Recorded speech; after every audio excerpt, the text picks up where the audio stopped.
One interesting side trip we took in Yerevan was to the Armenian Bone Marrow Donor Registry. That's a project that's been underway for about 10 years. The center has registered about 20,000 people in Armenia. They draw blood or do a simple cheek swab, then process that sample and put the results in a database. Each sample serves as a potential bone marrow donor to Armenians and others in need worldwide.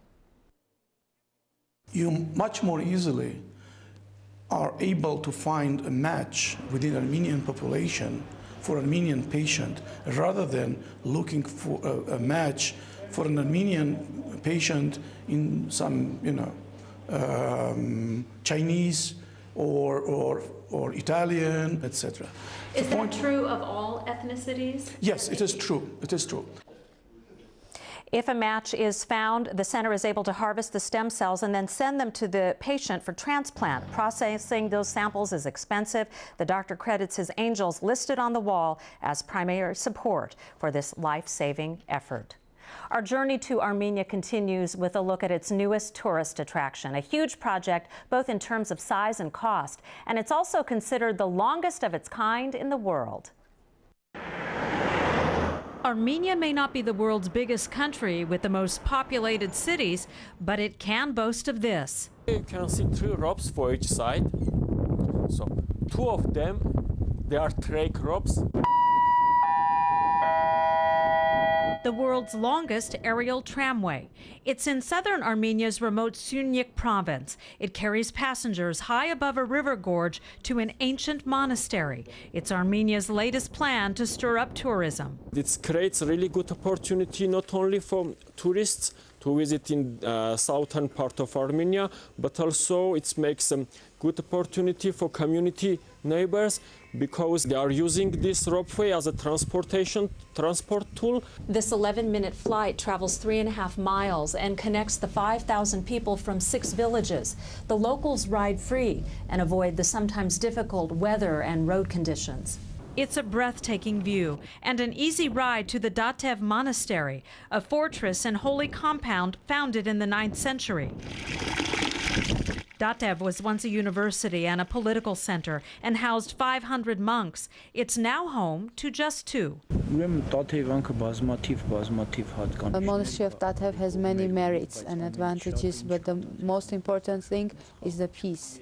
Inside one of its 3 churches hangs a lantern they say once illuminated the grave of Jesus Christ. So this has become a holy place for us, a place where we come to pray.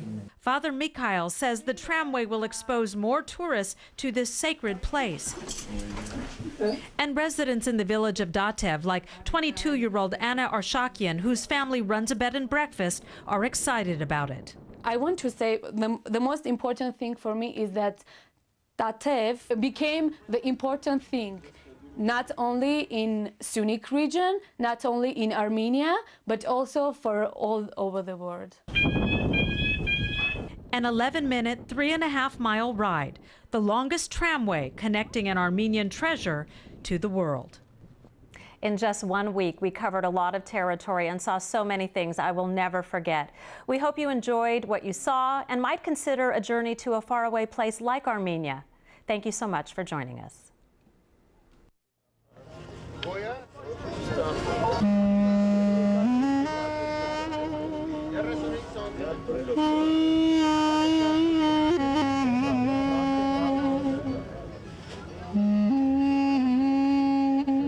There was something about this place, the soil, the land, the people, that ties you to it as soon as you visit. Yeah, he doesn't really want to go much of anywhere, does he? Yerevan is actually one of the oldest cities in the world. The fact that it was established so many hundreds years ago and it dates 782 before Christ, which makes Yerevan actually 29 years older than Rome.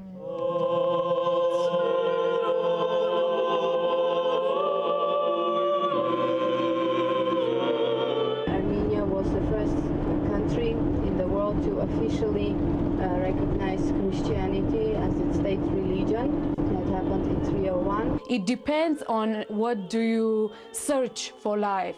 So what you are searching for, you can find wherever you would like, even living in Armenia.